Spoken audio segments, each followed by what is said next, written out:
Hello, welcome to Remember the Film, the podcast where we make lists, I guess, because the internet demands it and no other reason. Not because I like doing it, that's for sure. I'm your host, Josh Bradley, and I'm joined as always by my co-host who's putting a gun to my head, making me make a list, Jeff Grizz. Hey, Hello, Jeff. I like lists. And I'm also joined by our other co-host, Hugo Panay. What's up, Hugo? I also like lists, and I would like to point out that, Josh always, he acts like he's the one that doesn't care about the list, but also for this episode where we were re-ranking, he went through and did, a bunch of math and stuff and spreadsheets, and he had a great time with it, so, I don't know. Well, there's a very specific reason I did that. I'm trying to justify the fact that we even have these lists, that we're even doing this episode. Okay. If we're gonna talk about this for a full episode, I want to, give us something to talk about, so I have to, Cool. do math and averages and deviations and all that fun stuff. So Josh is an engineer in real life, if you didn't know. That's true. I do math.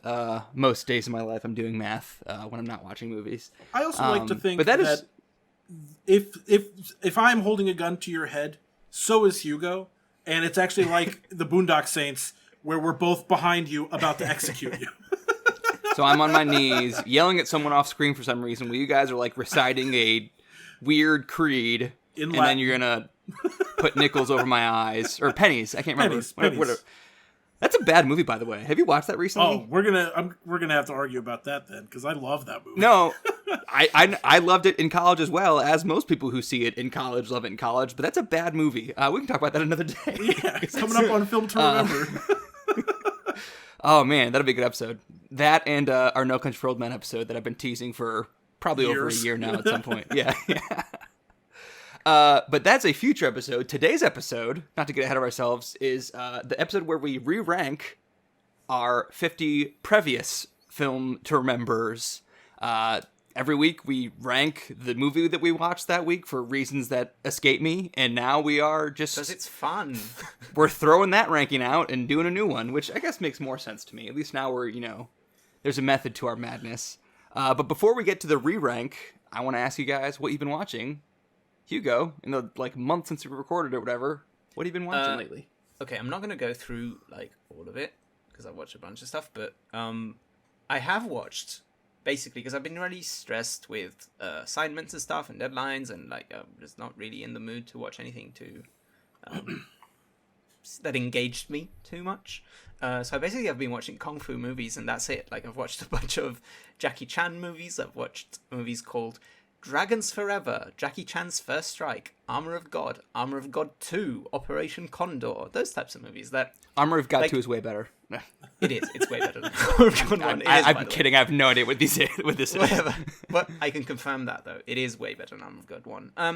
Most of these movies are kind of the plot isn't fantastic and the production value might not be great, but also Jackie Chan will jump out of a plane and land on a hot air balloon in the air without he's wearing a parachute, but he's not opening the parachute to land. So there's something about them that it is endlessly entertaining for me, even if again, the stories are whatever, and it's always fun just to see him what insane thing he's gonna do next. There's this kind of weird line in the history of cinema that goes from Buster Keaton to Jackie Chan to Tom Cruise that I really enjoy. I also watched Enter the Dragon, the Bruce Lee movie that I had never seen before. And that one's legitimately a good movie. Watching it and being somebody who really likes action movies and seeing a lot of the influences, it ends in a showdown in a place full of mirrors, which made me think of John Wick 2, for example. Very, very cool, fun movie. And I also got to go to the cinema and see a couple of new releases. Sadly, a lot of the new releases that are coming out and not releasing in my country, but I did get to see The Northman and The Lost City, which are two 2022 movies that just recently released in Italy. The Northman released worldwide at the same time, which is great. I enjoyed both. I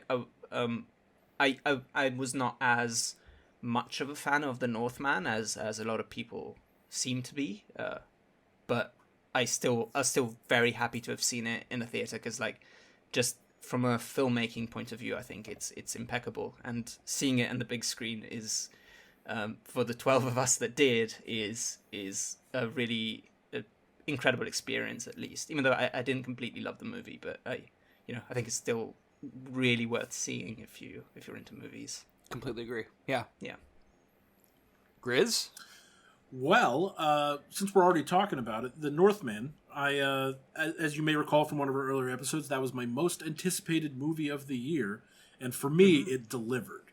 I loved it. Near flawless for me. It's just the right level of weird for this kind of story, like certainly compared to The Lighthouse, which is really weird. So I really, really, really love The Northman. Can't recommend that enough. But I also watched Sonic the Hedgehog 2, which was another Sonic movie, so it's exactly what I expected, and that's fine. I watched Turning Red, the Pixar movie. I finally got around to that. Also very good. Oh, nice. I asked my girlfriend to watch Star Wars. This is her first time ever watching Star Wars, and she enjoyed it up until the moment she fell asleep. Which is my fault, because I know that if we start a movie too late, she never makes it all the way through. So, but she was enjoying it. I also watched The Bad Guys, which is another 2022 release. Very fun heist movie. It's definitely still it's like baby's first heist movie. It's it's pretty funny. People seem to really like that, though. Yeah, it's good. It's doing really well. Yeah. And then I also saw The Unbearable Weight of Massive Talent, which unfortunately Hugo has not gotten the chance to see it because Italy is being Italy. I saw it last night. At least that one has a release date as opposed to many others. And if you're a Nicolas Cage fan, this movie's what you're looking for, because he absolutely rocks this movie. But then I also went on a kick of watching some IMDb top 250 movies to work my way through that list, because I've been doing that for years and I keep going on hiatuses. So I won't spend too much time talking, but I did watch A Separation, The Lives of Others, and Shutter Island I finally got around to. And I know you guys are big Shutter Island fans. The reason I had held off on that one for so long was because I thought it was going to be really, really scary. And it's not. It's not that scary. No. It's not even really a horror movie at all. It just has some surprising elements. And it's definitely a mind game, which is... Psychological thriller. Yes. Which was very, very good. And then I watched the Fantastic Beasts movies and some Harry Potter movies. And I saw the new Fantastic Beasts. And it's okay. It exists. It's okay. It was good. It's better than the second one. Not as good as the first one. So if you didn't like the first one, then you're definitely not going to like the third one. But yeah, that's some of the stuff I've been watching. Couple questions. What'd you think of Separation? I did like A Separation. Yeah, very, very good. Asghar Farhadi. It is. It was one of those movies that I picked a side very early, and I think you're kind of supposed to. I think there's a clear. There's someone that you are supposed to believe is in the right from the beginning. Right. But it was a much sadder movie than I was expecting. I mean, I wasn't expecting a happy movie, but it was much sadder than I was expecting. Extremely dour. Not a good time. Not a good hang. Yeah, but it was made. Yes, impeccably made. Largely thought to be one of the best movies of the 20th century, for sure. If people haven't checked out A Separation, I highly recommend it. Second question. I know that you, like me, often is the case, avoid horror movies because you don't like getting scared. I don't like getting scared either, so I avoid stuff too. When was the last... But, sometimes I think you're overly cautious with that. The fact that you have avoided Shutter Island because you were worried it'd be too scary. Has there been a time recently where you checked something out and had the opposite experience where I was right to avoid that because that was really, really scary? Or is it more often than not you're like, that wasn't as bad as I thought it would be? It's scare-wise. Almost always I have been wrong about it. I've always been wrong. I guess I asked because I think I've gotten better in recent years of pushing myself to watch stuff that I would maybe have avoided in years past for that reason. Because I feel like I've, looking back on it, because I have been watching a lot more horror movies since we started doing this podcast, because it does feel like if you're going to have a podcast, you shouldn't have a blind spot genre entirely, right? You might not have a favorite genre, and that's okay, but to just outright not watch anything in the genre is doing a disservice, right? So I've forced myself to watch more horror movies. The only time that I think I was right to have avoided the movie is twice.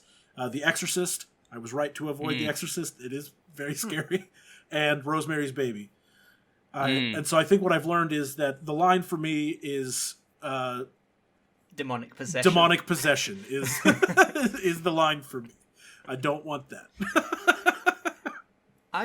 For me, like, in recent years, I've just learned that maybe horror doesn't affect me as much as I thought it did. Like, I also avoided horror a lot. And I think it was because just as a kid, there was a period of time where even mild horror things would scare. Like, for the longest time, I had this phobia of Smeagol from the Lord of the Rings movie. I thought that was the scariest thing I'd ever seen. And maybe it's because I was 5 years old and I went to see that movie in the theater, which I'm it's tough. Too young. And I think out of that, I kind of just assumed that horror just wasn't for me. But as I grow up and I see more, I end up often being more scared of actually trying to watch, like, of deciding to watch the movie. But when I do, I'm not as affected by it. It's almost like we grew up. Sounds about right. Yeah. That sucks. That's a very sad thought. Yeah, but so the issue now is, am I going to try to be more adventurous and seek out more horror movies because I feel invincible, and is that going to bite me in the butt? You should check out The Witch, man. You should check out The Witch. Yeah. I love The Lighthouse. I love The Northman. So, like, there's honestly, I kind of like, do want to watch The Witch, if you know. But there is one scene in there's The like Witch one or two scenes tops. Yeah, but there's one very distinct scene that I found very disturbing. But after that, it was pretty much fine. Yeah. Watch movies that push your limits. That's what I say. That's the point here. Speaking of, well, not speaking of that actually, stuff that I've been watching. I rewatched Coda to make my wife watch it. That's not really a movie that pushes any boundaries, I don't think. But it's pretty good. I like it. She liked it less than I thought she would, but you know, yeah. I mean, I feel the same way about it the first time, which is that was pretty good. I liked that. I went to the theaters and I saw a movie called Duel from writer-director Riley Stearns. This is about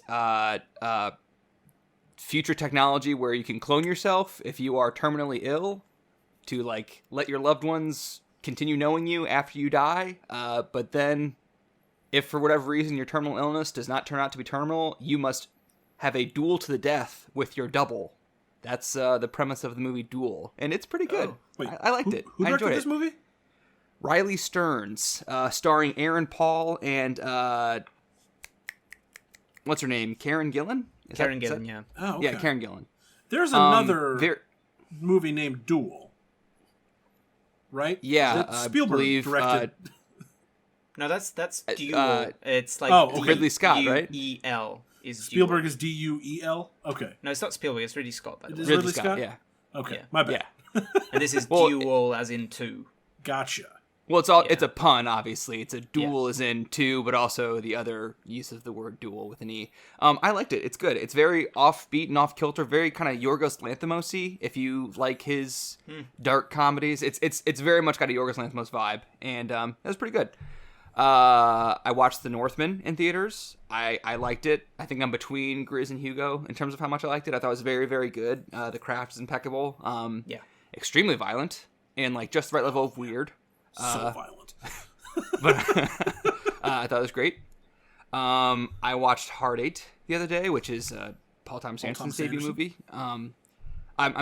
My wife got me Adam Nayman's book on Paul Thomas Anderson for Christmas. I'm just rewatching all of his movies so I can like read Adam Nayman's book. Shout out to Adam Nayman. And then I saw The Unbearable Weight of Massive Talent last night, the new Nick Cage movie with Pedro Pascal. I thought it was all right. I laughed a lot. Yeah, it's I'm funny. a big Nick Cage fan. Yeah. Other than that, I thought it was okay overall, but like I laughed a good bit. I mean, it's not a masterpiece by any means, but it was fun from start to finish. I also don't think it was like uproariously hilarious. Like I wasn't laughing out loud constantly, but I was almost always smiling. You know, so it's that level of funny for me. I was laughing quite a bit in the first bit of the movie, but then it kind of lost me eventually. But I still liked it. I'm glad I saw it. Yeah. So that's what I've been watching. We've been all watching a lot of movies. And, since we last recorded. Which is good. Since we last recorded, yeah. And that's good, because we got a lot of movies to talk about today, because we are kind of, in our own way, talking about 50 movies today.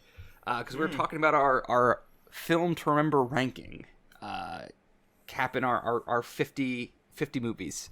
So the way this works is every week, whenever we watch a new movie, we just add it to our running list of film to remembers.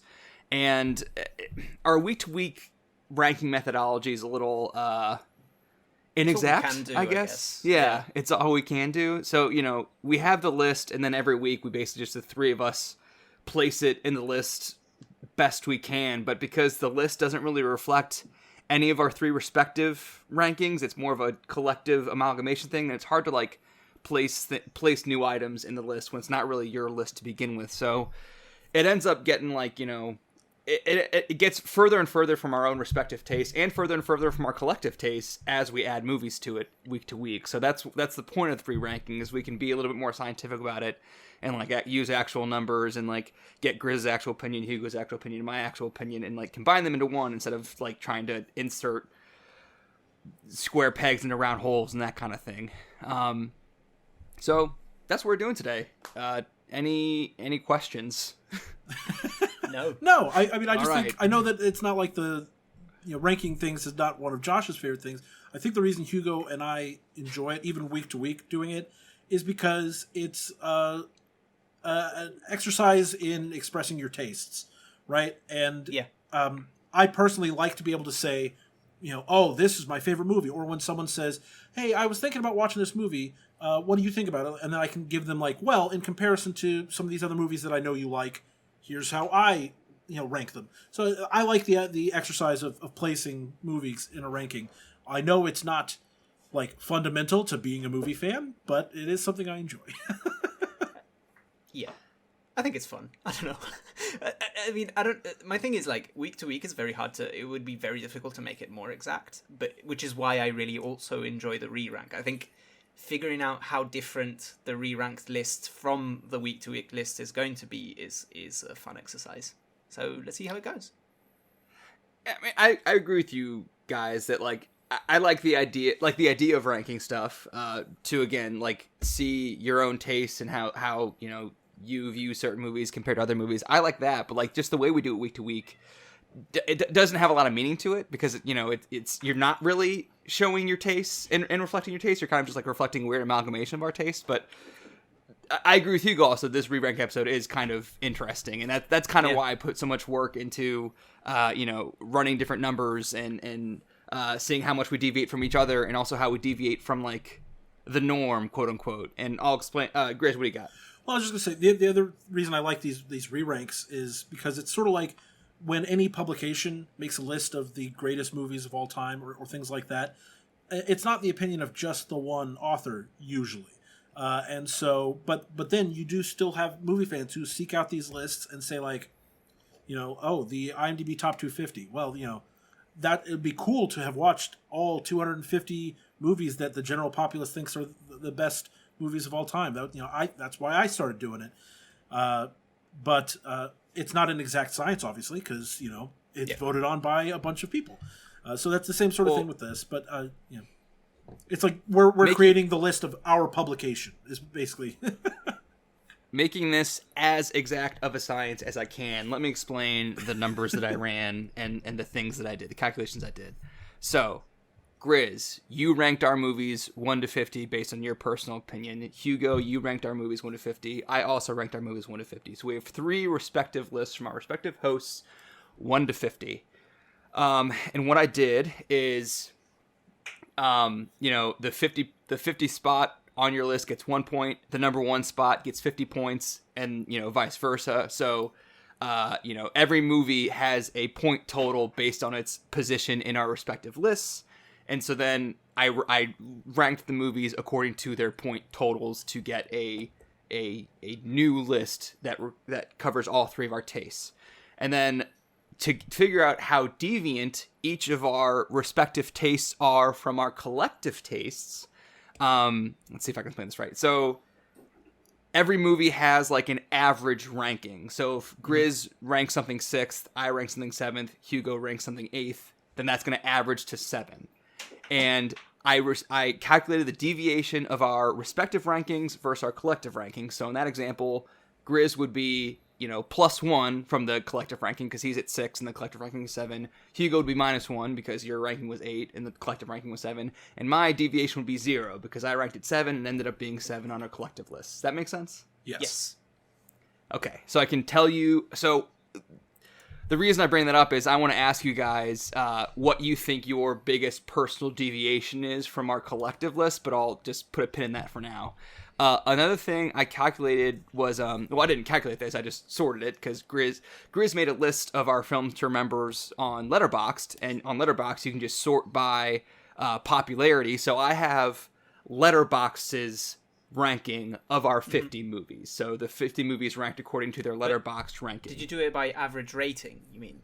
Average rating, yes. Yeah. Okay.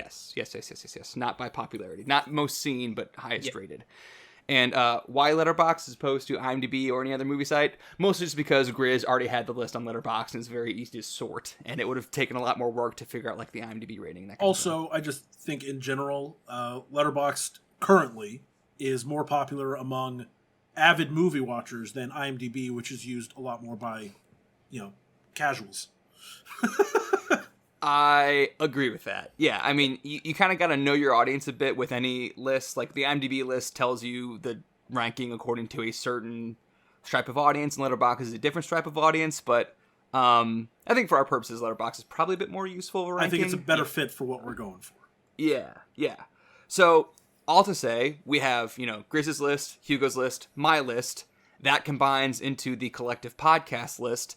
There's also the Letterboxd ranking, and I calculated our respective deviations, much like I calculated our respective deviations from our own list. I calculated the respective deviation from the Letterboxd list, which I'm saying is giving us a sense of how hot our takes are. How much are you deviating from the standard take, the normal take, the collective internet take, as opposed to the podcast take.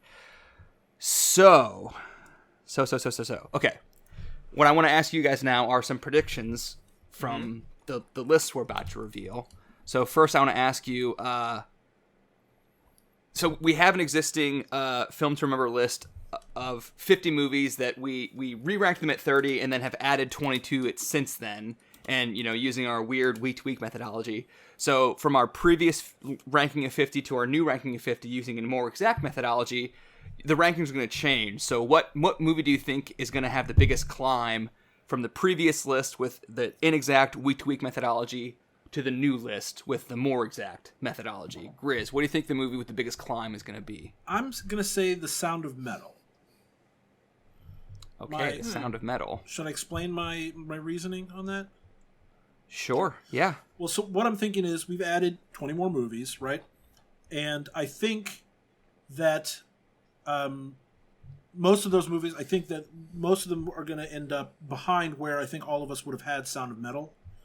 And also, I think, at least personally, I believe I moved Sound of Metal up since the last time we did a re-rank. So I'm thinking that those kind of will combine to give it a little bit of a jump. Although I don't think there's going to be anything that is like a huge jump, but maybe I'm wrong. We'll see.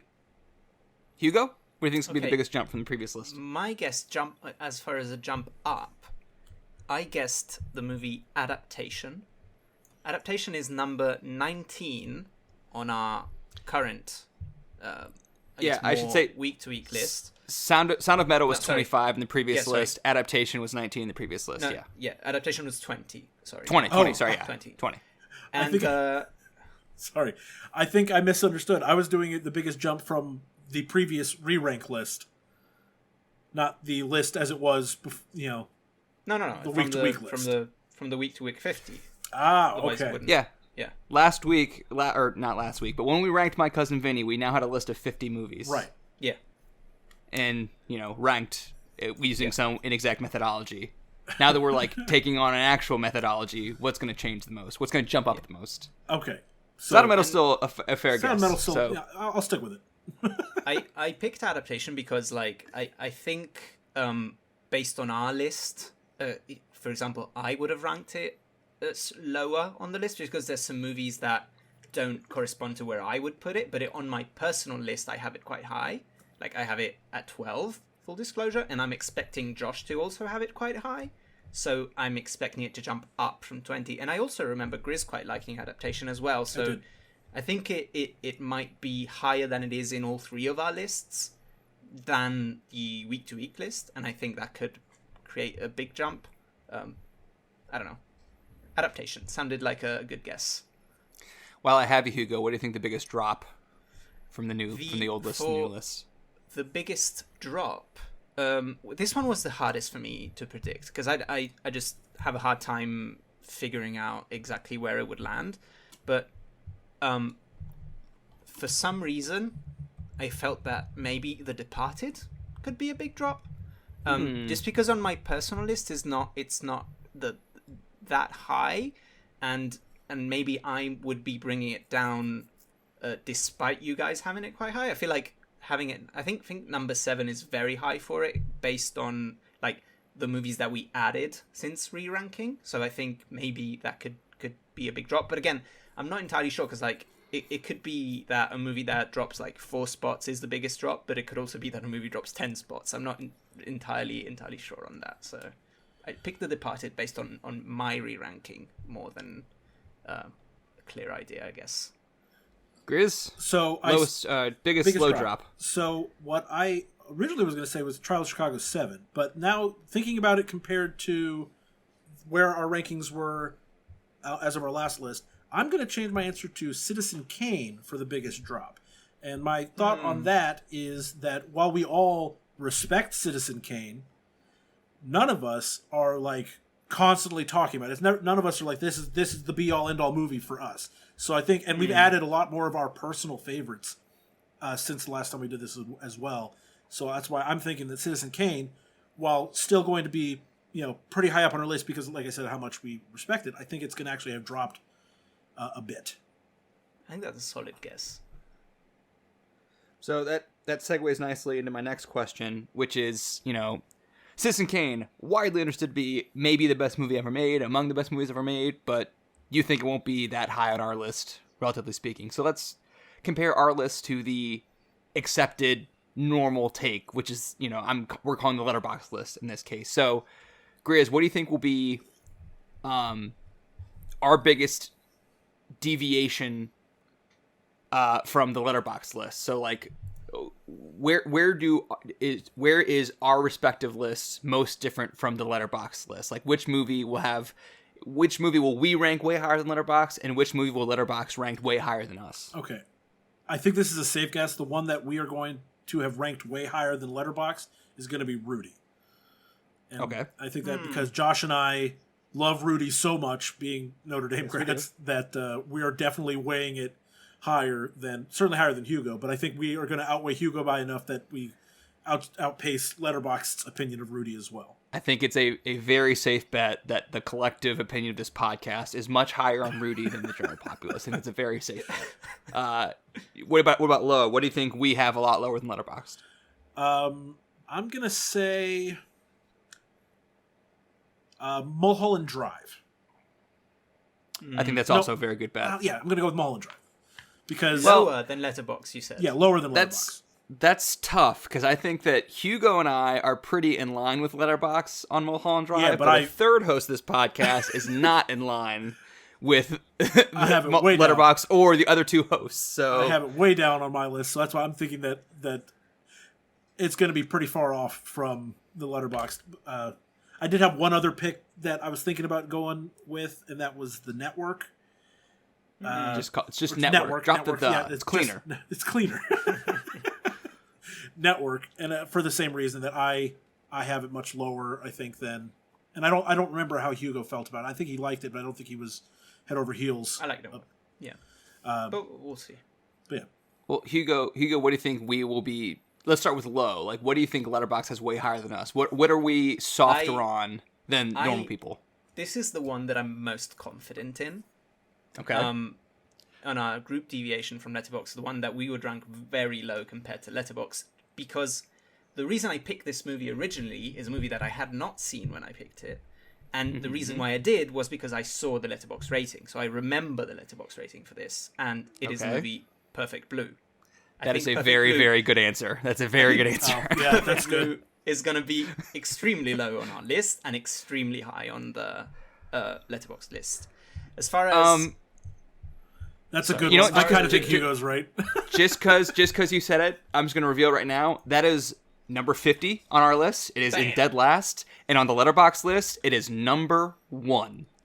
It is the number 1 movie on our list according to Letterboxd, and is the number 50 movie on our list according to us. No way.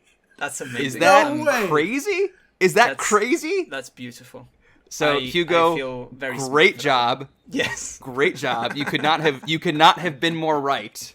Given the question, you could not have been more correct. So great job, buddy. Yes. Incredible. Grizz is too stunned to speak. Did we watch the same movie as the rest of Letterboxd?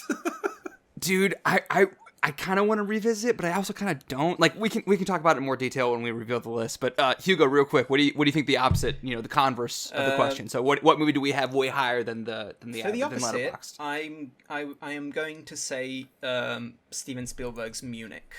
I think we loved the movie, but it is a more controversial movie, so I think its letterboxd rating won't reflect how much we would have loved it. And I think just in general, it's kind of an underrated movie by Spielberg, so I think his highest rated movies, even on Letterboxd, would be other ones. So I'm suspecting that might be the biggest deviation in a positive way. But I don't know. We'll see. All right. Well, we'll see. I got actual answers to all the things I've asked you so far, so we can reveal those as we go. Anything else before I just dive into our list? And I'm just going to reveal number 41 through 50 on our list, if you guys are ready for that. Sounds good. Okay. 45 through 50? 41 through 50. Or do you want to do 5 at a time or 10 at a time? However you want to proceed, we will do it. Let's do 10 at a time. So I'll do from 50 to 41 in reverse order. Okay. So I already said our number 50 spot is Perfect Blue. Our number 49 spot, Space Jam. 48, Ma Rainey's Black Bottom. 47, The Godfather Coda, which is the re-release and re-edit of Godfather Part 3. Number 46 is THX 1138. Number 45 is Slither. 44, Dread. 43, Sweeney Todd, The Demon Barber of Fleet Street. 42, The Sugarland Express. And 41, On Her Majesty's Secret Service. Any huge surprises from you guys in that 41 through 50? I wouldn't think so. Hugo, any surprises here? No, not really, no. I think I have some of these. I think the one that I have highest on my list compared to this is probably Dread. It is Dread, actually. Yes. Yeah. That was what I was about to say, was the one that is the biggest surprise to me. I guess that's the one that jumps out the most, but other than that, I think that's pretty in line with our kind of collective expectation. I assumed that Dread was going to be the biggest shock on this section, because I know that Hugo liked it. I think Josh and I both enjoyed Dread, but I just know that I personally had it much lower on my list, and so I'm not surprised to see it this low, because I think both Josh and I weren't as high on it as Hugo was. That's actually, I flagged it as one to mention because Hugo has this 10, so it's at 44 on our collective list. Hugo has it 10 spots. I'm sorry. So I have it at 41. Hugo has it at 30. Grizz has it at 49, and that averages out to 40. So basically, Hugo and Grizz are canceling each other out, and it's roughly where I have it. So my deviation is only 1. It's my rank is 41. Its rank is I'm sorry. 44. Sorry. The average ranking is 40. But sorry, I'm talking a lot of numbers here. So again, like, our 3 rankings are 41, 30, and 49. That averages out to a ranking of 40. So when I calculate deviations, like, that's what I'm talking to. However, like, on our list, it's number 34 out of 50. So it's kind of confusing because, like, the average... Excuse me, 44. No, it's 45. Yeah, 44, sorry. So even though the average ranking is 40, that is the 44th best ranking, if that makes sense. So it's currently at 44 on our list. But... we basically placed it where I have it, and then Hugo has it way higher, Grizz has it way lower, but you two are canceling each other out, and we're basically just going with my opinion on Dread, which is interesting. Number 44. The other one I flagged is Perfect Blue because of the letterboxd deviation, obviously. We didn't really have much disagreement. I had it at 47 out of 50. Hugo had it at 48 out of 50. Grizz had it at 45 out of 50. So none of us had it last, but it had the worst collective average ranking. Average ranking was only 46.6, so that's going to be the worst of the 50 movies. And letterboxd has that at number 1. I don't really know why. Do we have any revised thoughts on Perfect Blue after talking about it like a year ago? I don't. No. It's very well animated movie. I just think that, narratively it isn't as clean as, a lot of the other movies that we've watched. And it's not even as good a narrative as Coen's other movies. So I don't know why this is, the one that people have latched onto so fervently overall. But so I'm not. And again, I think I won't speak for Josh, but I know Hugo and I both enjoyed Perfect Blue when we watched it. So this is just a good reminder for everyone that none of these movies on this list have we actively disliked, for the most part. Right. Right. That's true. So the only other movie that I want to mention in this first batch of 10, two movies actually. Number 1 is On Her Majesty's Secret Service. I'm a bad podcast host and didn't do my homework. I still haven't seen this movie because this is a movie we did on a week when I was off, and it was probably like a year ago. At this point, I just in the intervening year, even though I knew we were doing this re-rank, I just did not get around to it. So, your two rankings are given 3 halves weight in my math because there's only 2 ratings and not 3. So it's got to balance out. So, sorry, you guys have that pretty close. Hugo, you have that 38 out of 50. Grizz 39 out of 50. So that's good consensus. The only movie I want to mention in this first 10 is Sweeney Todd, which is a movie I really, really enjoy, and you guys did not enjoy nearly as much as me.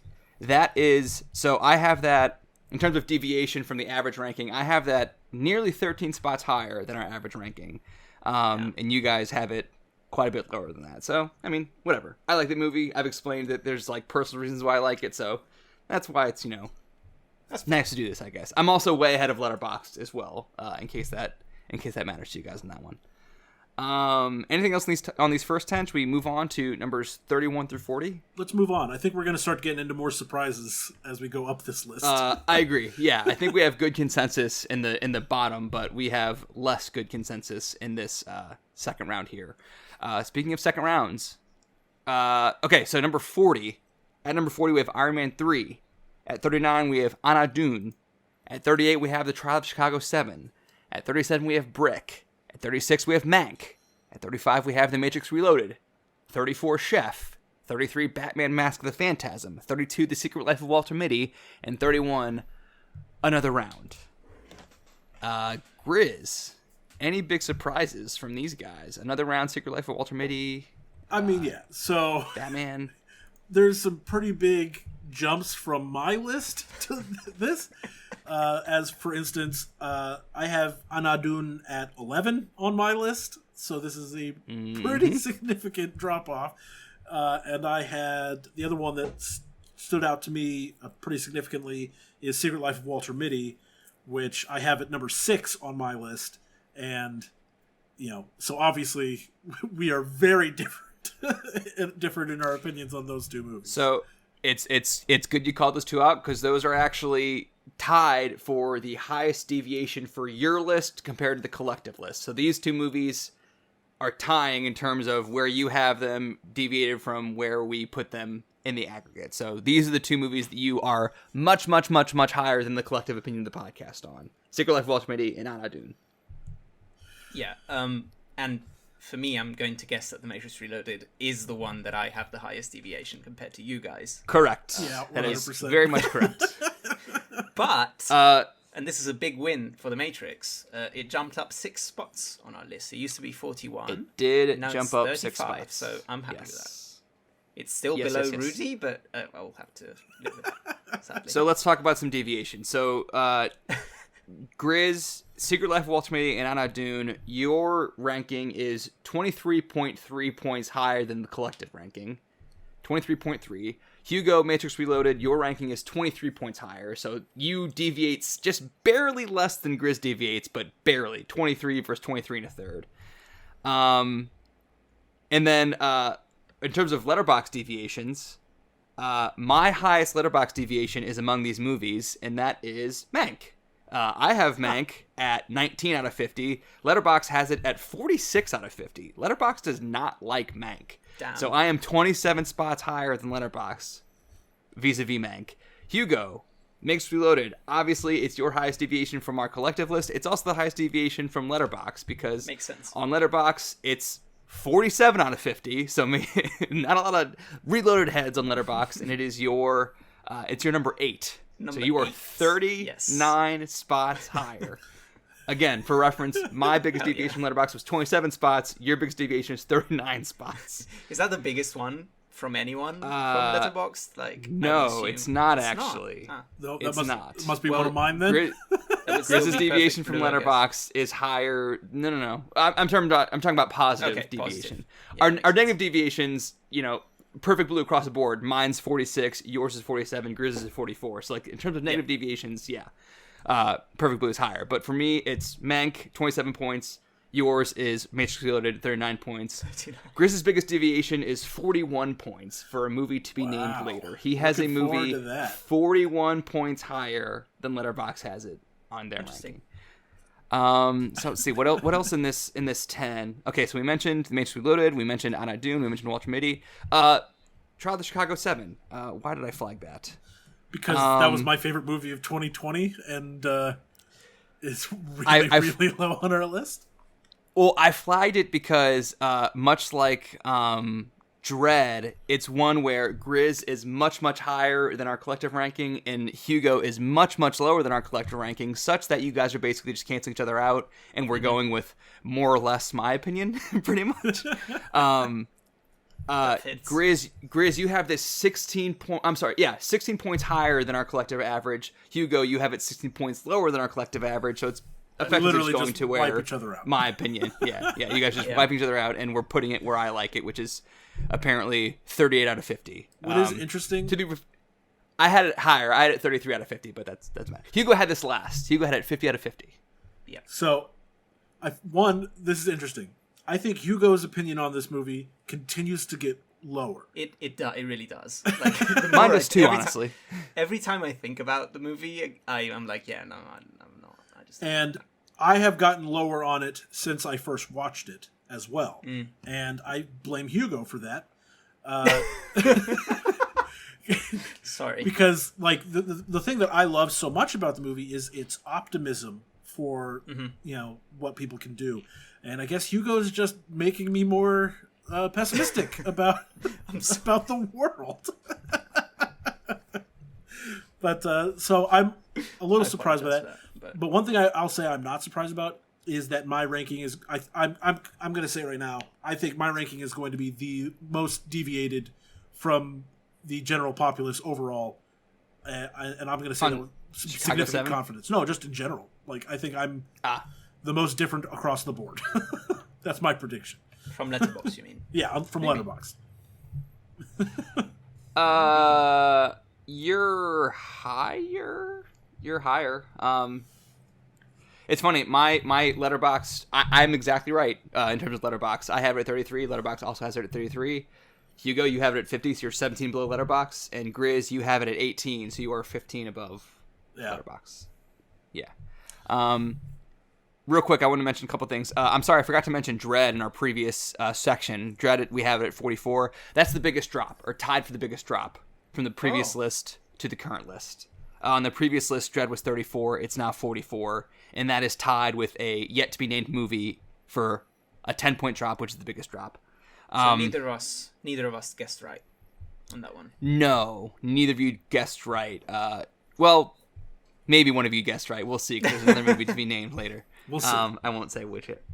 Like you said, Hugo, Matrix jumped up 6 spots from the previous list. It was 41, now it's 35. That's like one of the higher jumps, but it's not the highest jump. Yes. I think the highest jump is 8 points, but the second highest is 6, which a few movies did. Very close. Iron Man 3 also jumped up 6 points, which is kind of surprising. That is really surprising. Honestly, I think the Matrix Reloaded jump, Hugo, obviously you've always had it high. I think I might be partially responsible for the jump because when I was re-ranking my list and I thought about The Matrix Reloaded, I mostly just thought about like the highway scene. And the highway scene is one of the coolest scenes from any movie I've ever seen. I'm hearing like the music in my head right now. It's amazing. And I think that when we watched The Matrix Reloaded, this was my take, and I stand by this, is that the movie is like five of the cool set pieces you've ever seen in your life, and then like an hour and a half of like kind of boring stuff, philosophical in garbage.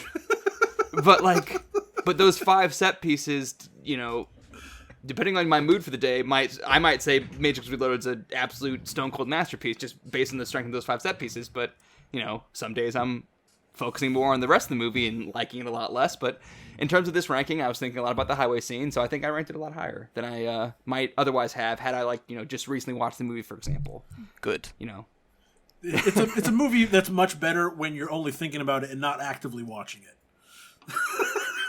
I think that's kind of what I'm trying to say, actually. Yeah, like that's kind of what I'm trying to say. It's like some distance from the movie is maybe a good thing because I'm looking past the stuff that I don't like, and I'm just focusing on the stuff that's just impeccable and hard to ignore. Like I'm obviously like way higher on this movie. I think I'm way higher on almost all the Matrix movies than most people. So I'm very out of the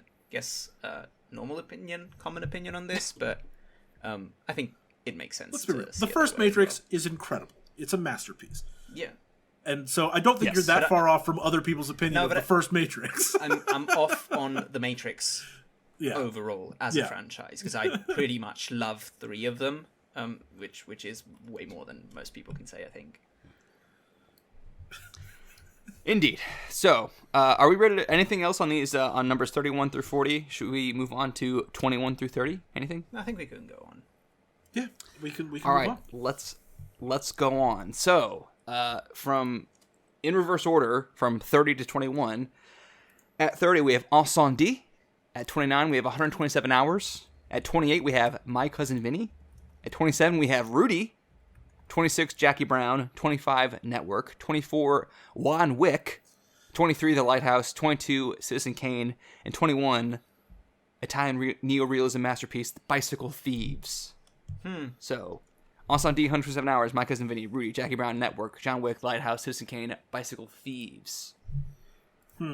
First thing I want to say on this is my biggest deviation from our list occurs in these movies, and that is Network at number 25. I have it at 8. Hugo has it at 21. Grizz has it way down at 40. So this is one of those things where me and Grizz are pretty much canceling each other out, and we're kind of just going with Hugo's rating. Actually, Grizz has this low. Grizz is deviating lower than I am higher, if that makes sense. So like, our ratings aren't actually balancing each other out. He's actually pulling it down further than I'm pulling it up. Yeah, exactly. So, but yeah, that's the biggest that's my biggest deviation from the list. And just these numbers may not mean anything to you guys because you don't really, the methodology is kind of weird. But just for reference, Hugo's biggest deviation was Matrix Reloaded, 23 points. Grizz was Walter Mitty and Anna Dune, 23 and a third points. My highest deviation is only 15. So I'm deviating less than you guys are from our collective tastes, if that makes sense. So my biggest deviation is less than your biggest deviation. I think biggest deviation. I mean, maybe obviously I don't know if the numbers overall support this, but I think it kind of makes sense that my tastes compared to Grizz's tastes are the most different overall, and you kind of fit into a middle ground of that. It's sort of a weird rock, paper, scissors type of deal that we have sometimes, because there are times where I think Hugo and I very much align on movies that Josh is wildly different on, but then there are other times where Josh and I align, or you and Josh align, and so like we're kind of constantly in this, spiraling. That's true, though. Yeah. That makes sense. Interesting, though. Very interesting. So the Lighthouse is a big surprise for me, I have to say. Let's see, The Lighthouse. We have it at 23 on the new list. It's funny.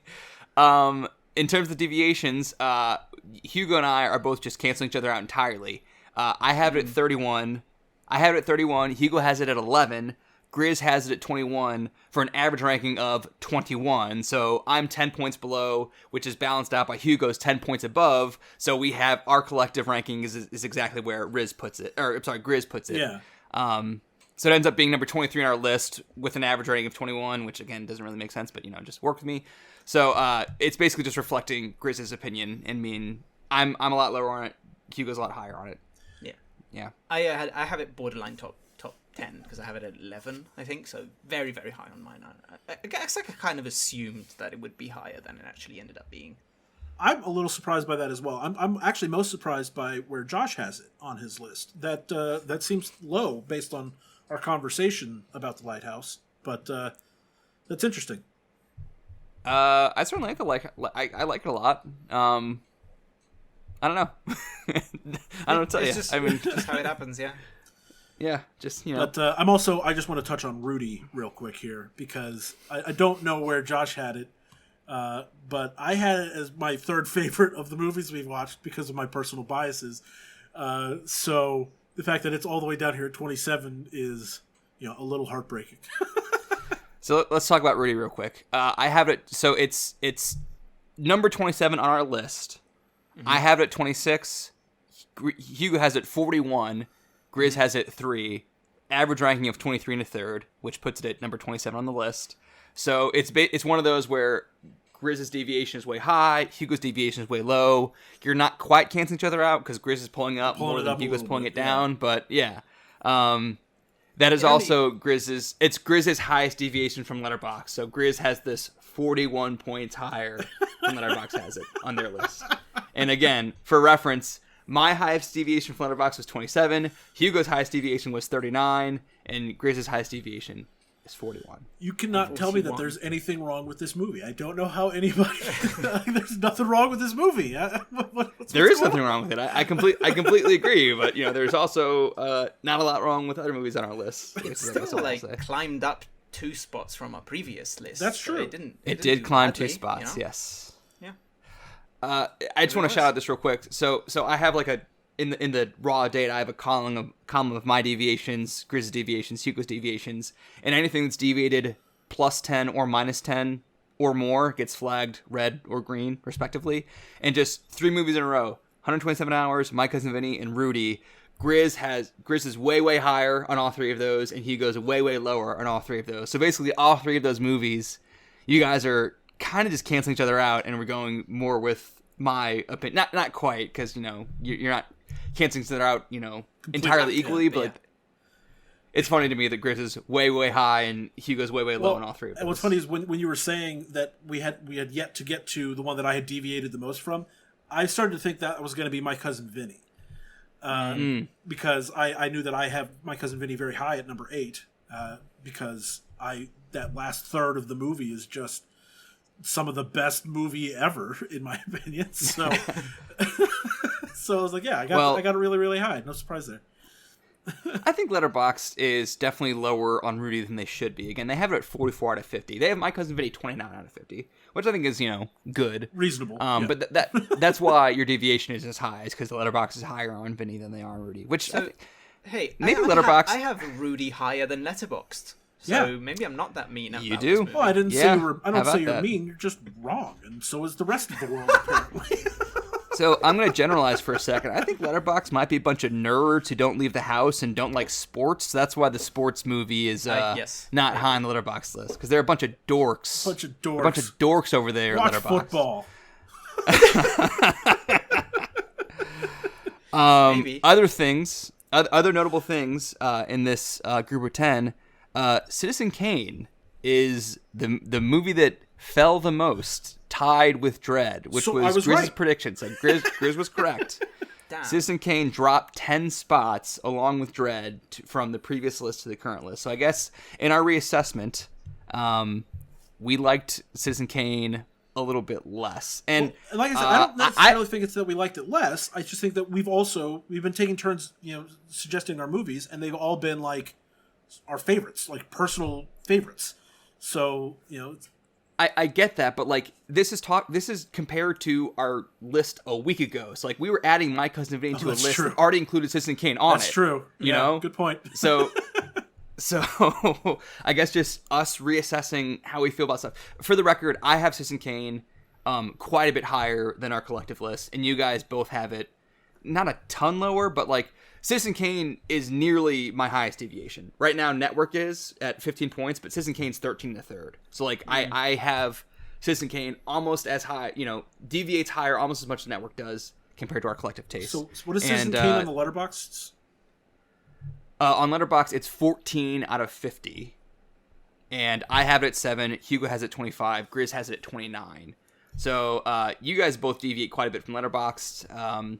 I'm a little higher. You guys are a little lower than Letterboxd. But I do think this is in terms of our collective list. Interesting that every time we talk about Citizen Kane, and when we look at these rankings, like we always have to be like, okay, well, put on our white gloves. We're going to talk about Citizen Kane. Got to be delicate with it because it's such an important movie, and it is. But we're not the only ones who aren't as high on Citizen Kane. Like the rest of Letterboxd isn't over the moon with Citizen Kane these days. Well, they're both higher than you guys are. Yeah, okay, but those nerds. Those nerds watch football. I'm gonna push back a little bit. I get what you're saying, but I also want to caution people that Citizen Kane is extremely watchable and entertaining. Yeah. It's not like you gotta put on a monocle to watch and enjoy Citizen Kane. It's like a very watchable, entertaining movie. But if you go in, as we talked about in that episode, if you go in the expectation it's the greatest movie you've ever seen, you might be disappointed. But it's still a really good movie, man. It's not just that. I think it's just when we're doing this re-rank, at least for me, the way I did my list was completely on personal take. What are the movies out of the 50 that I care the most about? Yep. And Citizen Kane is a movie that I think is great, and I do think it's very watchable for a movie made in 1941. And but when I'm ranking it against the other movies that we've seen, there's so many movies on here that I personally care a lot about, that I've rewatched maybe a bunch, and so it just ends up being a little lower on my list. But to be honest, anything in my top 35 are all movies that I think are really, really good. I think we've been picking very good films. Well, and so, when I'm talking about putting on white gloves, to handle it delicately, it's not because I think it's an old movie and it's fragile and it's going to break. I just mean that people hold it in such high regard that at least I feel like every time we talk about it, I'm a little afraid to not say that it's my favorite movie of all time. You kind of have to put a caveat of I appreciate the value of this movie, even if it isn't my personal favorite. Exactly. Which I think makes sense. Although I do agree that it is extremely watchable. It is, and remarkably poignant to this day. Yeah. Which is a sad commentary on the world, but let's move on. Last thing I want to say before I move on to the next round is John Wick. Hugo had this way higher. Hugo has this 13 points higher than our collective average. So I had it at 32. Hugo had it at 9. Grizz had it at 25. So Hugo's 13 points higher than our collective opinion. I think Letterboxd is higher. You're more in line with Letterboxd. Letterboxd has that. Oh wait, I'm sorry, I misread. My bad. Never mind.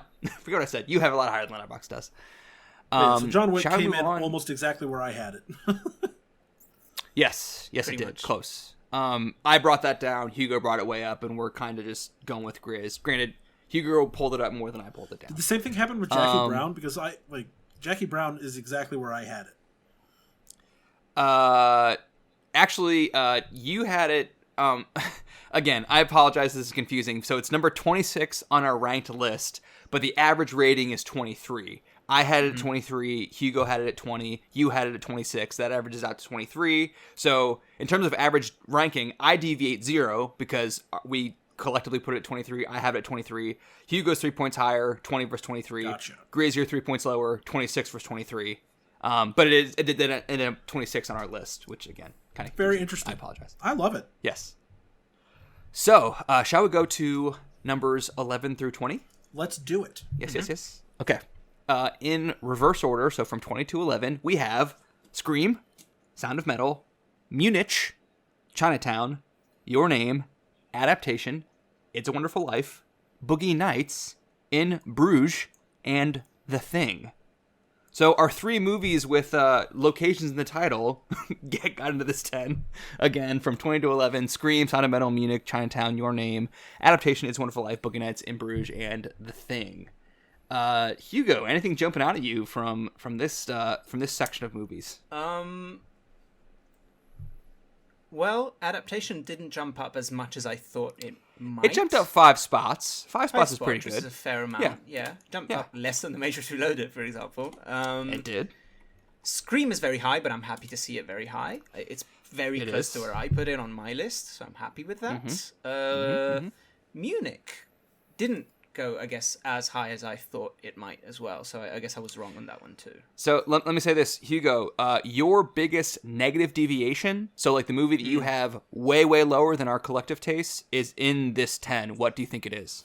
Your biggest negative deviation from our average. It's a Wonderful Life. It's a Wonderful Life. That's correct. We have that collectively. It ranked number 14 on our list. I have it at 9. Hugo has it at 37, and Grizz has it at 7. So Hugo's deviation from the average is minus 19 in the third. Right. And then Hugo me and Grizz Christmas. are pulling it up. That's right. Yeah. Yeah. And that also is okay. Setting aside Perfect Blue, so like we're gonna remove Perfect Blue from the negative deviation letterbox category. Setting aside Perfect Blue, that is also Hugo's biggest negative deviation from the letterbox list. Letterbox has it at 5 out of 50, and Hugo has it at 37 for a difference of minus 32.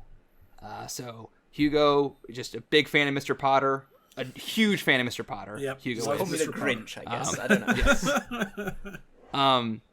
Speaking of which, negative deviations. My biggest deviation, both from our collective list and, setting aside Perfect Blue, from the letterbox list, is also in this 10.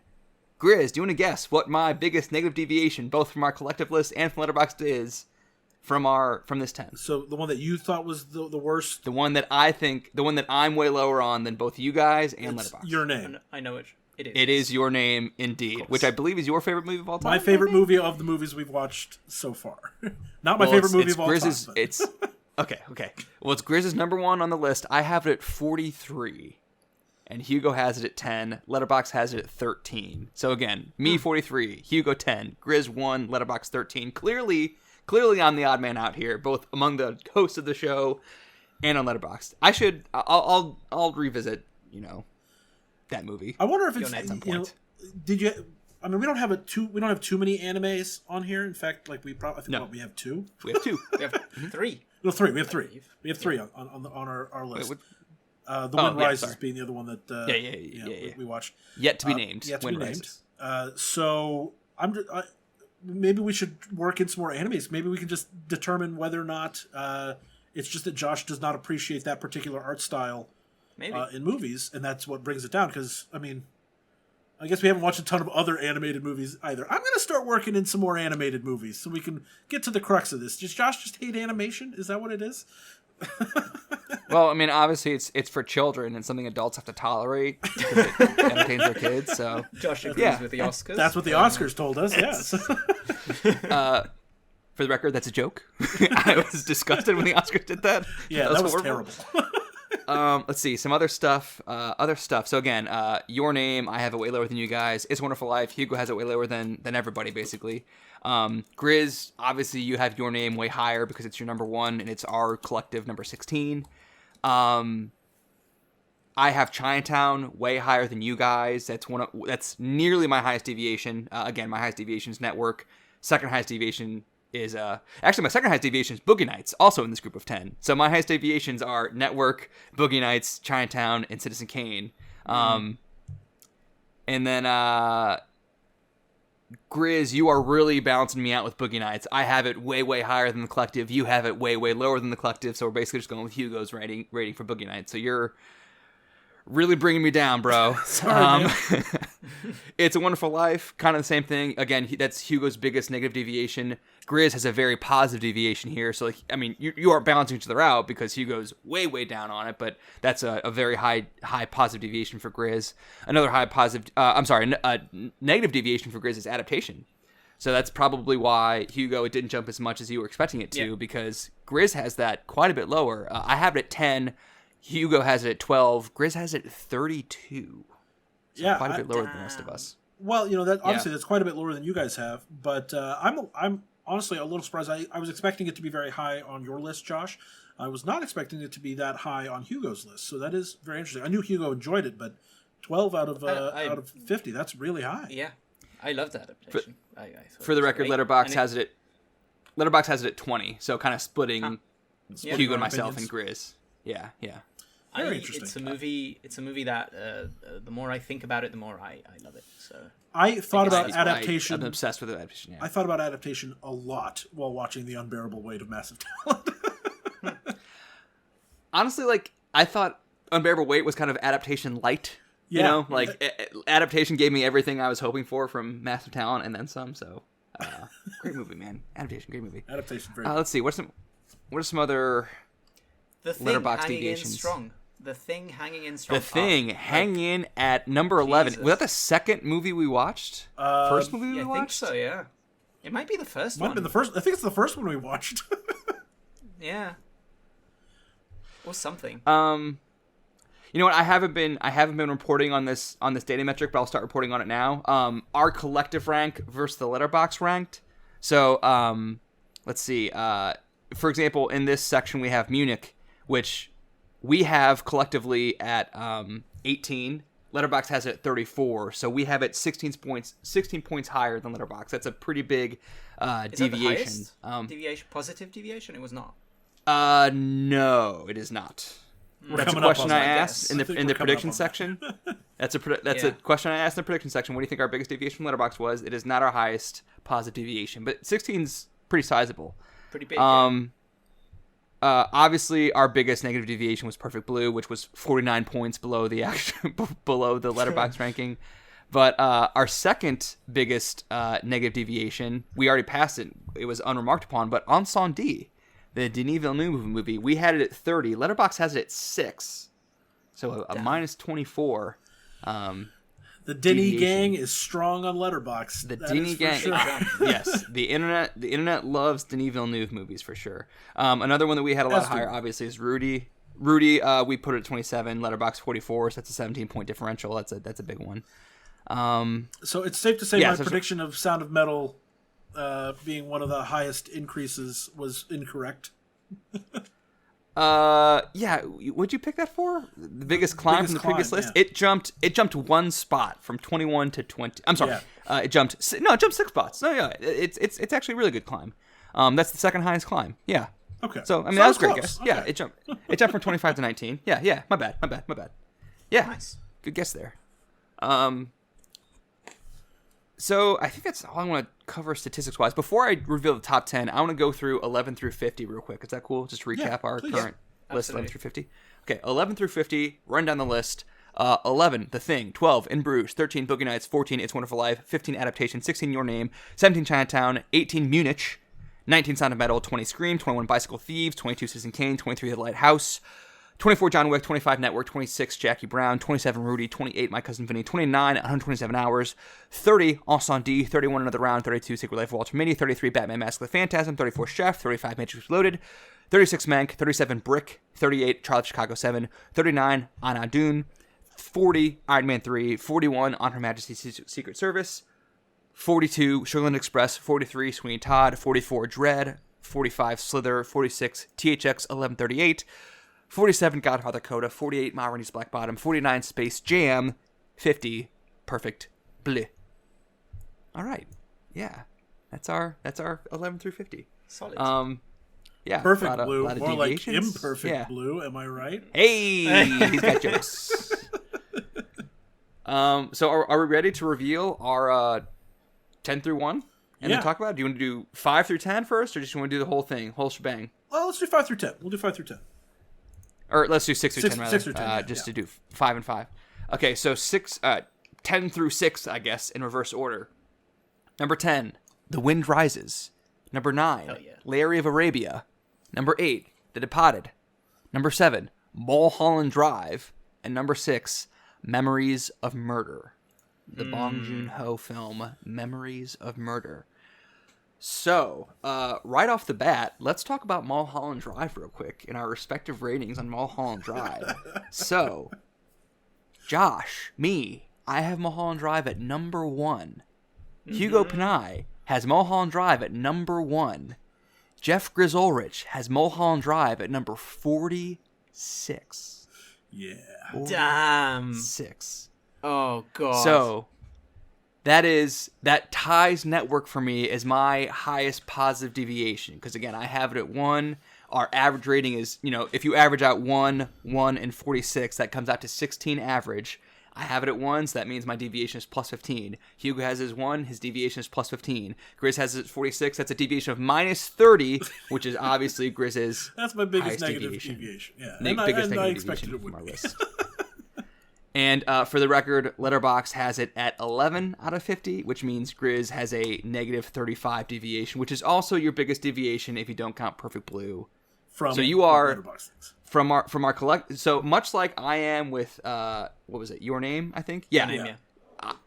Your Name. I'm so much lower on Your Name than you two are, and so much lower than Letterboxd. That's where you are with Mulholland Drive. You are so much lower than the two of us.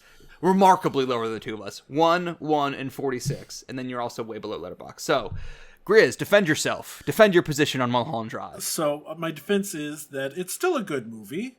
Like, I'm not saying it's a bad movie. I just don't patronize me. This is my number 1. Don't patronize me. I'm not. I swear I'm not. I gave it a 7 out of 10. 3.5 stars, which I know is ridiculous to you two, but that means I still very much enjoyed the movie. It's a better than fine movie. My issue with Mulholland Drive in general is just that there's moments where I felt like it's weird for the sake of being weird, and not to the service of the narrative. And I know you guys disagree with me on that. You disagreed with me on that in the actual episode. But my thoughts on that haven't changed drastically. And I took the same approach making this list as Hugo did, which is which movies do I actually like the best, and try not to just let the influences of what everyone else thinks about it affect my rankings too much, and not just you guys, but I know that Mulholland Drive is beloved by movie fans, so I'm aware of that, and I'm just not high on it. Sorry. Silencio. That's what I have to say to you. Silencio. Yes. we should do an episode where we rediscuss like our biggest deviations. We could have an episode where we talk about Your Name and Mulholland Drive, for example, because I'm way below the norm, both for you guys and Letterboxd, and on Mulholland Drive, same thing. You are way below the norm in terms of your respective hosts and Letterboxd, so maybe we can look into that in the future. Let's see. Also, speaking of being way below the norm, The Wind Rises on this list. I am far below you guys, and also far below Letterboxd, as we can imagine. So maybe I do have a problem with anime. Who knows? I feel like I was kinder to The Wind Rises on this re-rank than I was initially. I listened to the Blank Check podcast episode on Wind Rises, and I think I kind of liked it a little bit more after listening to that. Great podcast. That episode is basically 2 hours of David Sim just saying it's art. It's like the greatest thing that's ever been made. It's like, but they didn't really like have any insights that I didn't like already see. They were kind of like yeah, it's just like a guy with a passion, and that was it. Like their defense of it, helped me a little bit. I think they convinced me that I wasn't necessarily missing anything, but they also kind of like hyped up what I was already seeing, but like in a way it kind of recontextualized it in a way that I really liked. That's good. The reason I love The Wind Rises, and I think it's the same reason Hugo does, is because it's a movie about a guy who has a passion, but it's also a movie made by a guy who has a passion for this story. He loves with reservations though. Yeah. Both the character and the guy making it have reservations about what they're passionate about and how that passion is used by people. Yeah.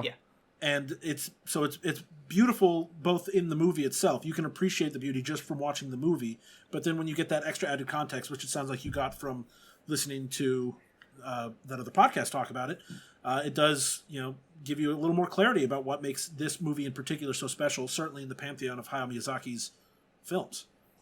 I'm glad that The Wind Rises is in our top 10. I was a little, because I have it at number 9 on my list, so I thought there was a very real possibility that it would drop out of the top 10. Yeah, for the record, I have it at 39. Hugo has it at 2. Yep. Grizz has it at 9. Letterboxd has it at 24. And so we have it. It's also, by the way, that's the biggest climb from our previous list. Okay. It was 18. It's now 10. I think that might be because I maybe listed it higher than I did before, but that is the answer for our biggest climb. The Wind Rises. 8 spots. My top 2 of the movies of our list could not be more different from each other. I have Mulholland Drive and The Wind Rises. Yeah, It's pretty tough. I don't know. Let's see some other statistical data points in this section of 5 movies. We have Lawrence of Arabia at 9. Grizz has that at 4. I have it at 22. Hugo also has it at 22. So Grizz is quite a bit. Grizz is really, really pulling us up. 22, 22, and 4. And I think, I'm guessing, and you can tell me here, I'm guessing that I'm probably more in line with letterboxd on Lawrence of Arabia than you guys are. You are. It is 8 out of 50. So Hugo and I are pretty far below that at 22 apiece, and you're at 4. So you're higher than letterboxd, but not by much. You're more in line with them, I think. The one that I'm curious about is Memories of Murder, actually. I assumed it would be very high for everyone. I have it at 18. You have it at 4. Grizz has it at 22. Letterboxd has it at 4. So you hit Letterboxd right on the head, and Grizz and I are both pulling it down quite a bit. That is, I said that I flagged anytime a deviation was 10 plus. You have a 10 plus deviation here, a positive deviation from the collective. So again, I have it at 18, you have it at 4, Grizz has it at 22. That averages out to 14 and 2/3. So your deviation is 10 and 2/3 because you have it 4 versus 14 and 2/3. But it ends up being number 6 on the list. Thank you, Letterboxd. Yeah, and Letterboxd justifies your take because they have it at 4 as well. I also want to mention The Departed here because this is another one where I have it at 15. So it ended up being number 8 on the list. I have it at 15. Hugo has it at 31. Grizz has it at 2. Letterboxd has it at 12. So Letterboxd is basically between our collective ranking and my ranking. Hugo's way below. Grizz is way above. This is actually one where Grizz and Hugo's deviations almost entirely balance each other out. Not quite, but almost. Grizz having it way higher, Hugo having it way lower. And The Departed, as we talked about both when we first watched it and on our previous re-rank episode, The Departed is one of my top 4 favorite movies of all time. So unsurprising that it's still very high on our collective list because, of course, I'm bringing it up quite a bit with it being number 2 on my list here this time. And we probably should do some more Scorsese at some point because The Departed's my favorite of his movies, but I've loved basically every movie. Mine. I've loved basically every movie of his. It's not my top 5 of his, honestly. Yeah, and so it's not my top 5. We should probably get some more because I think that while The Departed is currently in our top 10, I think if we added some more Scorsese movies, that it probably would not be in the top 10 for very long. If we added some of the other ones. That's probably fair. Yeah. Let's see. Is there anything else I want to say in these 5 movies? Yeah. Mulholland Drive is kind of like the biggest statistical anomaly on this list. Just the fact that 2 of us have it at number 1, and 1 of us has it in the bottom 5, and then it ends up being number 7. So I don't know. That was cool. Shall we reveal the top 5? Yes. I'm ready. Our top 5 film to remembers. At number 5, we have Shaun of the Dead. At number 4, we have Paddington 2. At number 3, we have The Silence of the Lambs.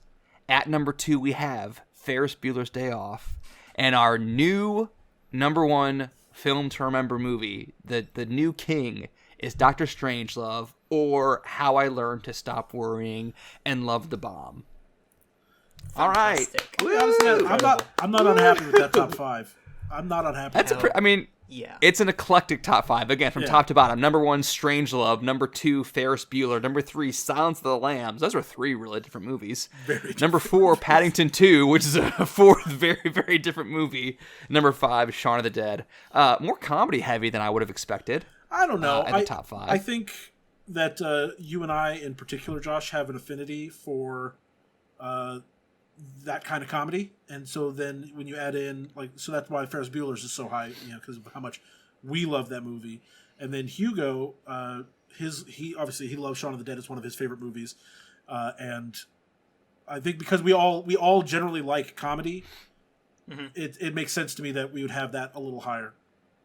So let me say this, and this is interesting to see the statistics bear out this way. So again, the way we rank these, we took each of our respective rankings, averaged them, and then ranked the movies according to their average ranking. So in this case, for example, Doctor Strangelove, I have it at number 2, Hugo has it at number 5, Grizz has it at number 12. That averages out to a ranking of 6 1/3. So 6 1/3 is the highest collective average rating we had. So that was good enough to be number 1 on our list. And going on the list of 5, Strangelove had an average rating of 6 1/3, Ferris Bueller 8 1/3, Silence of the Lambs 9, Paddington 2 12 1/3, Shaun of the Dead 14 1/3. So those are the kind of numbers that we're dealing with to get you number 1. So like none of our collective number 1s are in the top 5 because our number 1s were respectively me, Mulholland Drive, Hugo, Mulholland Drive, Grizz, Your Name. So none of our number 1s are in the top 5. In fact, that's interesting. Doctor Strangelove is my number 2. That's the only one. That's the only number 2 in our top 5. That's very interesting. Yeah. So it's more like we don't have a ton of deviation in our top 5, but like we also don't have like our respective top picks for the most part.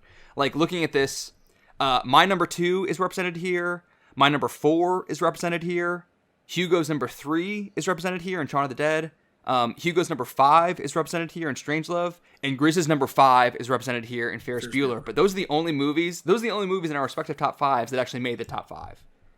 So 2 of my top 5, 2 of Hugo's top 5, and 1 of Grizz's top 5 actually made the top 5. So who has the most in the top 10? Is it me? I think it might be me.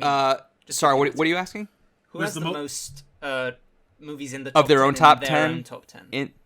Let's see. I have 1, 2, 3, 4 of my top 10 in the top 10. Hugo, you have 1, 2, 3, 4, 5, 6. I count 6. 6? I'm sorry, 7. You're right. 7, I'm sorry, yeah. 7. And I've got 4. So, okay. So I win. Basically, that's what we're saying. So that's what we're saying. Hugo wins. But like I was saying though, in terms of deviations, like I again flagged things that were either 10 plus or 10 minus as deviations from the average. Only one movie deviates 10 or more from the average in the top 5, and that's Hugo's placement of Shaun of the Dead. Hugo has it at 3. It averages out to 14 1/3, so your deviation is 11 1/3. But other than that, there's no one movie in here that like any of us are a lot higher on or a lot lower than our average rating. So like the top is really a collective top, you know? And let's see, our deltas here. Real quick, letterboxd deltas. Our number 1 movie that we are way higher on the letterboxd, the one that we are most deviate in the positive direction from letterboxd is Ferris Bueller's Day Off. That makes sense. We have that at number 2. Letterboxd has it 27. So wow. Come on, film bros. Watch a comedy. Come on. So Hugo, you predicted Munich would be the biggest deviation from Letterboxd, and it being Ferris Bueller. For the record, Munich was. We were 16 points higher on Letterboxd, but pretty close. But we were 25 points higher for Ferris Bueller. Shaun of the Dead, we also are a lot higher. We are at 20. We're 20 points higher because we have it at 5, and Letterboxd has it at 25, and that's mostly thanks to Hugo because I have it at 24. You have it at 3. Grizz has it at 16. Yeah. What else, man? I do have one curiosity. Like, out of the 3 of us, do you have a way of telling us who is the most deviant from the norm? Like, who is the most? So I have Letterboxd? I have both figures. I have deviation from our collective list and deviation from Letterboxd. Okay. So again, using like the weird math of like calculating the average ranking, which not necessarily our placement in the list, but just the average ranking. Yeah. Grizz deviates the most. Hugo deviates the second. Hugo deviates the second most, and I am the closest to our respective taste, but not by a ton. Like, Grizz, your ranking is on average 8.4 points off from our collective rating.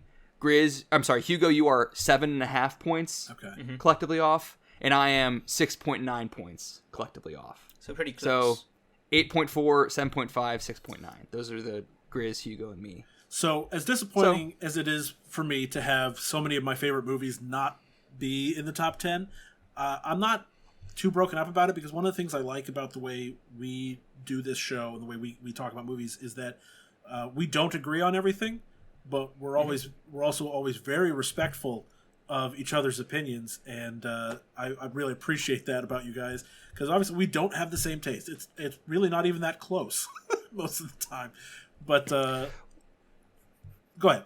Well, it's interesting to look at, like, most of the deviations occur from numbers 6 through 40. Like, at the very, very top and at the very, very bottom, we don't have, like, hardly any deviations. Like, if you look at the bottom 10, so 41 through 50, the highest movie in our bottom 10 is, I have Sweeney Todd at 27, and that's the only movie that cracks even 30 on our respective lists, basically. So everything else, we agree on the bottom pretty much. We're in pretty solid agreement on the bottom 10, and we're in pretty solid agreement on the top 5, pretty much. And if Mulholland Drive wasn't there, we'd be in pretty agreement on the top 10. But Grizz is a Grinch. Mulholland Drive. Like I said, we're very respectful of when we disagree. Well, you did say I hate Christmas. So well, you do, so I'm not lying. It's not entirely a lie. Yeah. So what about from letterboxd? Who's the furthest away from letterboxd? That's got to also be me, right? You guys are actually tied. Oh my god! You guys are both.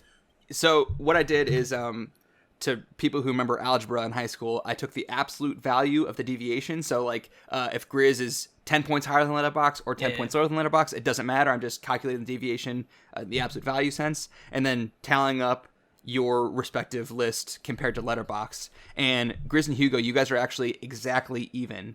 You guys are both, and I'm just barely closer to letterboxd than you guys, but not by much. So I took I calculated the absolute value of the deviation for every movie on the list, and then just divided by 50 to get an average deviation. You guys are both 25.5, and I'm 24.5. Whoa. So we're both, all three of us are way off of letterboxd, but you guys are just slightly more off from letterboxd compared to That's very 25.5 versus 24. That's very interesting. So any given movie on your list will likely be 25 points off where letterboxd has it, either higher or lower. So that's another good thing about our show, is that apparently our opinions are wildly different than the general populace. Let me do something real quick. Hold on. You guys vamp while I do a calculation. Well, so I will say I'm quite happy about Paddington 2's placement at number 4. I mean, I have it personally at my number 10, but I do like that we have a little representation for a family-oriented movie that is anybody can watch and derive enjoyment from. I think of this list of movies, Paddington 2 is probably the most accessible for anyone. For sure. So that's very cool. And then I also think it's really cool that Silence of the Lambs ended up so high. I know I'm a little lower on it. I have it at 17. 17? Yeah. But as we've talked about many, many times, I don't generally enjoy scary movies. And while Silence of the Lambs ended up being much more of a thriller than a horror movie in my mind, I think, as we talked about at the top of the episode, it's still a scarier movie. And so I think, that's probably why I'm a little lower on it overall. But I also will say the Silence of the Lambs episode of this podcast is among the best episodes we've done for sure. So if you haven't already checked that one out, go check out the Silence of the Lambs episode, because it's one of my favorites. Honestly, probably our best episode. Honestly, probably like, just is. Being real, it's really good. Yeah. Yes, that's our re-ranking. We now have 50 movies re-ranked with a slightly more scientific approach than what we normally do, which is just kind of wave our hands at it every week. I have the last question. Do you have do you think there is a way to make the week by week ranking fit into a more scientific system? Like, will we have to rank each of us on our personal list, say where it is I think on our that's personal list, and fit it I think into that's a the new way one? we have to do it. Yes. Okay. Which we can do moving forward. We absolutely can do that. I mean, we all have a respective 50 movie list at this point that I have averaged out.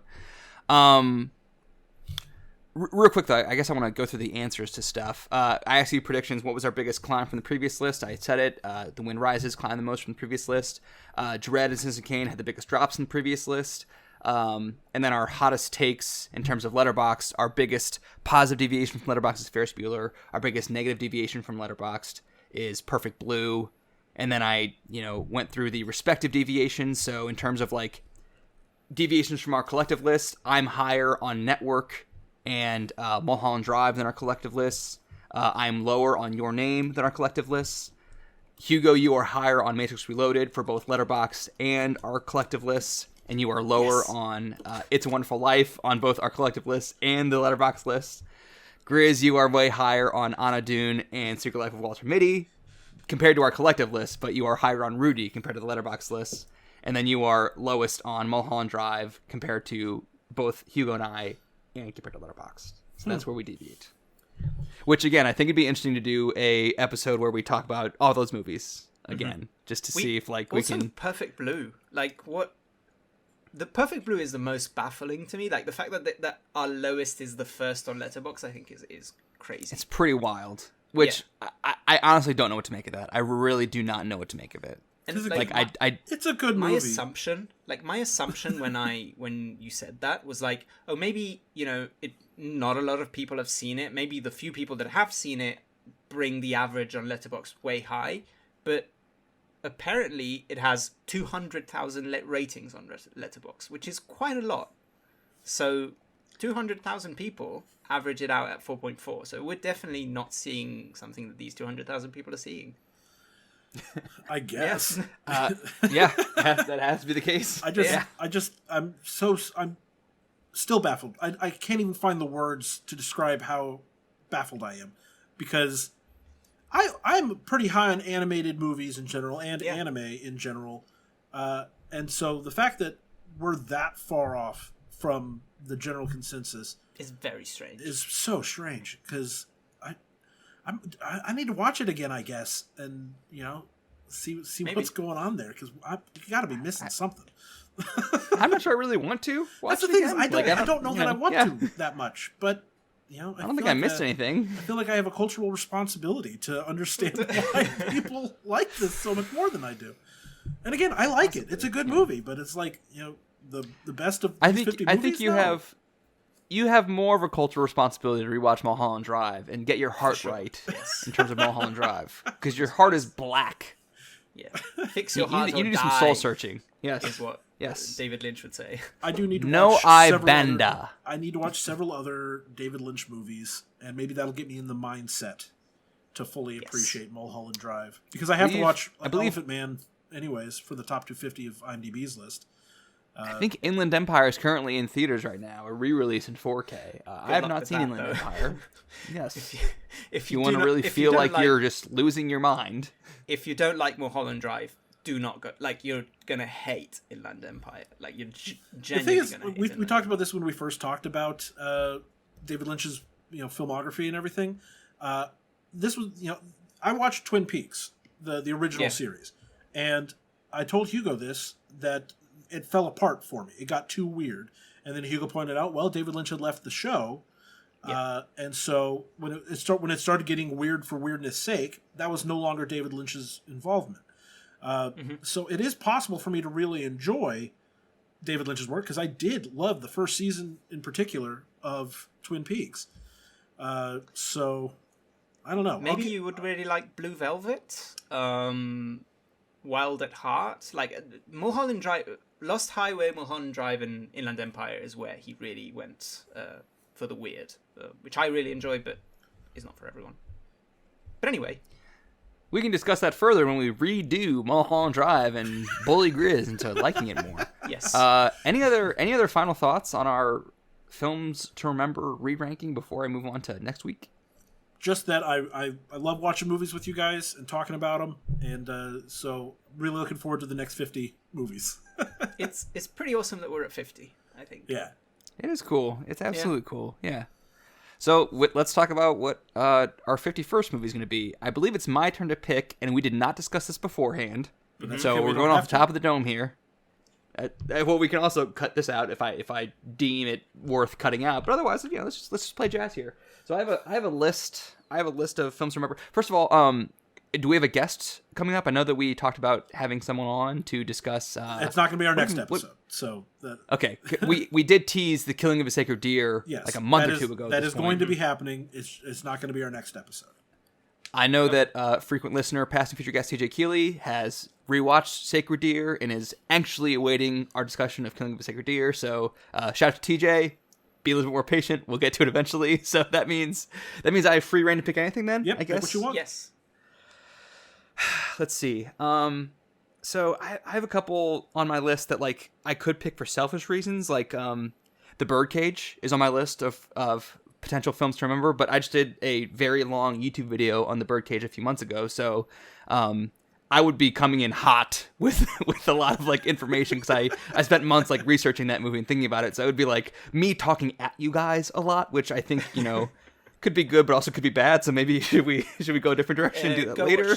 Watch, Josh's YouTube. Yeah, let's watch. Video. We should just watch your. There you go. YouTube Yeah, video. just go watch my YouTube video on The Birdcage and pretend like that's an episode of this show. Hugo, where are you at on baseball? I know that as it a non-American, like okay, it exists. I don't know. I do not okay. understand the rules. If that's necessary. You don't need to know the rules to enjoy this movie. So what I'm gonna pick, it's been on my list. It's actually when I sat down to make a list of potential film to remembers, which is basically movies that I like that I feel like did not get their fair shot. This was the first movie that I wrote down. And I guess it's kind of appropriate because I believe Richard Linklater just released a movie on Netflix that I have not yet watched. But what I would like to discuss is the Richard Linklater movie Everybody Wants Some.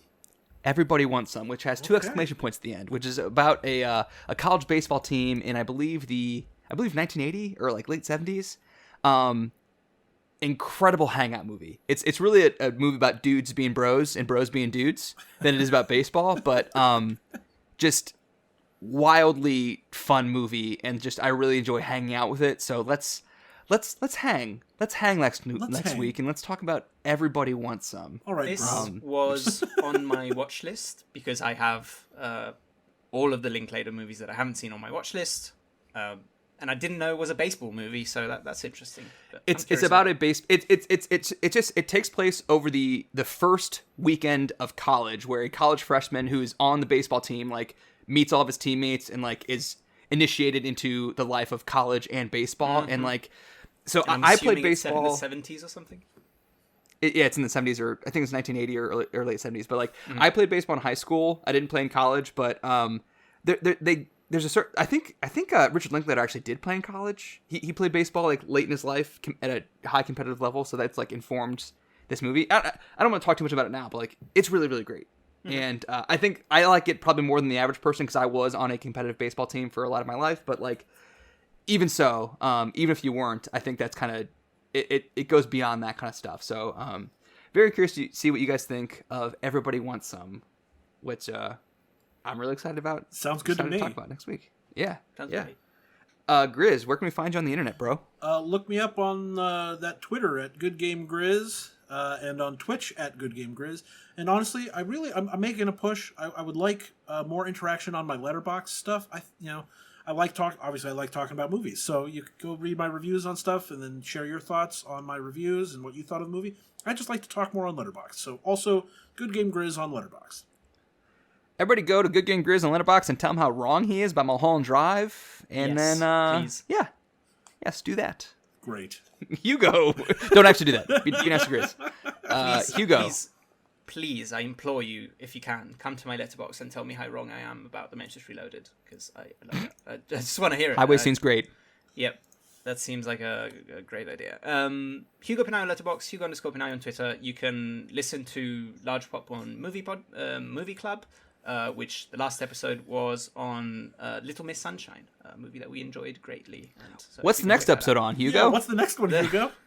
So the way we do that is Christian, who's my co-host on that, does a poll of some movies that we pick based on a theme, and we did the very stupid thing. He did the very stupid thing, if I can editorialize there, to put Free Guy on the list. So suddenly we had 60 people showing up and voting on this poll, and so we're going to be watching the movie Free Guy next time. I think I voted for Free Guy twice. Yeah. I think I logged in on the Podcat Monsters account to vote for Free Guy as well. Fair enough. You get what you deserve. Get what you deserve. I was so sure that Scarface was going to win, but you know what it is. You know. When you told us that you put up Free Guy kind of as a joke and that it was winning, Grizz, what did you say? I said play stupid games, win stupid prizes. That's great. Yeah. Just I'm clapping. Just fantastic. That's exactly correct. Yeah. So enjoy Free Guy. Very much. Which it's a fun movie. It is a fun movie. Yeah, we'll see how we feel about it. And Grizz likes it more than Mulholland Drive, so that's something. You can find me on Twitter. Not true. You can find me on Twitter. I believe Free Guy and Mulholland Drive got the same number of Oscar nominations, one apiece. So Great. Awesome. It is what it is. You can find me on Twitter at @thesloopjoshb. You can find me on YouTube, Movies I Love, So Can You. Go ahead and watch my Birdcage review and pretend like it's an episode of this podcast. That way we don't have to discuss this podcast, even though I would like to at some point. Have you guys seen the Birdcage? No, I haven't. You two should watch. It's you guys should watch the been on my Birdcage. watch list since you said you were doing your video about it, and I just haven't gotten around to watching it yet. So I got to watch that. And Obviously, I'm a a big fan. So maybe someday we can do an episode, but otherwise just watch the movie, whatever. And please watch Everybody Wants Some, and tune in again next week when we talk about Everybody Wants Some. See you guys. Bye. Bye. What was that? I don't know. Me saying bye in a weird voice.